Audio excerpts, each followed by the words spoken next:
Welcome to E1M5 Phobos Lab. This is one of my more favorite levels. I think this is probably my favorite level out of episode 1. It's tied with E1M7 on episode 1 for my favorite level. I think the soundtrack definitely has a lot to do with it, and just a lot of enemies. There's lots of barrels in this level too, which is both a blessing and a curse, because as you know, they can blow up right next to you and, you know, do the damage of a rocket, so that's cool. Alright, so you're going to come through here. This is going to raise a bridge over there, mandatory for getting out of the level. And you're going to go back around. There's an imp waiting for you here. Kill his ass. Through this window you can pick off some of the hit scanners. You're going to be glad you did. See, you see that different textured, colored texture wall, right? You guys are starting to learn now. It's a secret. You're gonna go through this bridge, get these enemies. It's good to pick off these enemies from here, especially since the pinky demons can't do anything. So that's very helpful. Ah, fuck you.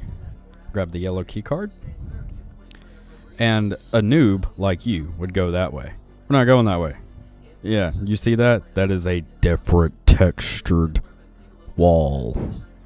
We all know what that means. Oh, no, don't kill me. There we go. You get a mega armor and a rocket launcher and some armor. Mega armor's the big thing. You're gonna have some hit scanners coming through here. And remember what barrels do? They fucking explode. Oh, come on. Really? Wow. Oh well. Fucking there we go. God, that feels good. I probably need to go see a psychiatrist. Speaking of seeing a psychiatrist or needing to go see one, someone brought up that I should play Brutal Doom. And I do have the mod. I have played Brutal Doom before. And it's a lot of fun. It's also a different game to me.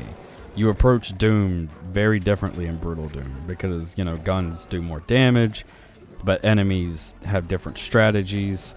You know, they have new moves, and, you know, overall you do approach the game just differently. It also tends to be as a whole just flat out harder. So I would definitely probably would play Brutal Doom sometime, but I'm gonna go the pure route right now because I am a bit of a purist, to be honest. This is the way I grew up playing, and I've always liked it. Now, it doesn't matter which way you go. You can go left or right, but the trigger is always next to, like, at the end of the where that brown on the floor comes in. Be very careful and get your chain gun out. Kill these guys as fast as you can, because there's another wall on the other side that also has a shitload of enemies unleashed. And if you don't kill them fast enough, you'll be sandwiched in between two hordes of demons. And that's no bueno. We don't want that. More enemies over here, a lot of hit scanners.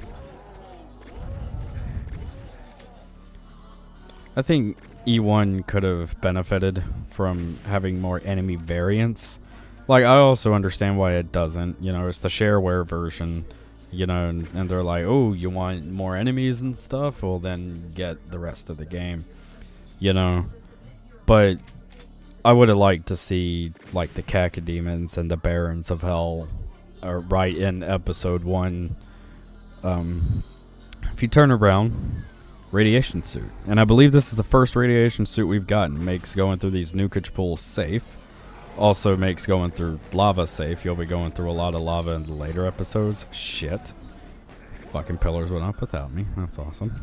Activate this switch. But yeah, there's a lot of lava in the later episodes, especially episode 4. It loves to put you in lava a lot. I think John Romero just hates people. He always makes some of my favorite levels, and yet they're also like some of the levels with the most masochistic design. So right where we found that radiation suit, There's another wall with a chainsaw. And you're like, I already got a chainsaw. I don't fucking need that. Whatever.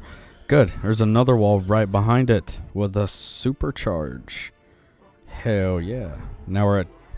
Well, I probably should have gotten the supercharge after healing up, but whatever. There's another secret right here. Right up this little ramp.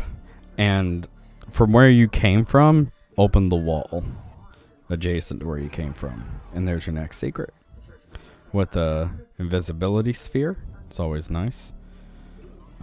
This doesn't count as a secret. This will just teleport you to the beginning of the level. Not really sure why it's there because I opened a secret wall that led right back here. But now this place is open. So go ahead and kill those imps and whatnot. And of course we got the invisibility sphere on, so hit scanners are pretty much a joke right now. Look, he aimed right at me. Can't hit scan worth a shit right now. So you'll continue up here and you'll see this button. And you can press the button, doesn't matter. Right next to this wall is your next secret. And this will give you the area map. The area map is cool because it'll actually show you secrets. And even if you're like, oh, I know this level like the back of my hand, I don't need the computer map. Well, it counts towards your item count. So, get over it. Get the area map.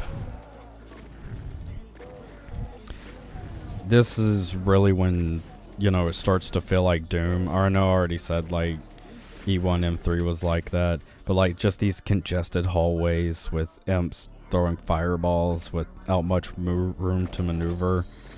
Like, it just feels very congested, and it feels like the harder Doom levels in the later games. You know, so it's like, as we play more Doom, it starts to get more Doom. Here's the blue key card. Go ahead and activate that switch. That's just going to open this up. So now you can freely come in here. This place is dark as shit, so we're going to go left into this tiny little crevice. That's another secret. And light amplification. This makes it to where you can actually see in this bitch, which is pretty much mandatory here. You got pinky demons and hit scanners everywhere, but honestly, with the barrels all over this place, should be worrying more about the barrels and not standing next to them than the actual enemies. I think this is the last secret, and it's just crossing this little secret trigger right here because there's that teleporter again. So there's not actually, like, we got all the items, so we picked up a rocket. Alright. For future reference, if you're ever just running through, trying to speedrun, this little middle part opens up. It's not a secret. It doesn't count as a secret, but, you know, I guess if you're trying to get there quick, that's what you would do. A lot of pinky demons right at the very end. Ooh, we're missing a kill. What the hell got away from us? That should have been all the enemies, but anytime you're doing a 100% run, you can always count on an enemy to make it past you. Well, 100%ed it now. And there we go. E1M5 is completed, ladies and gentlemen. Wahano. Join us next time for E1M6, because it's just starting to get more and more Doom. It's going to get hard. It's going to get good. And I'm pretty excited. Thanks again. See y'all guys next time.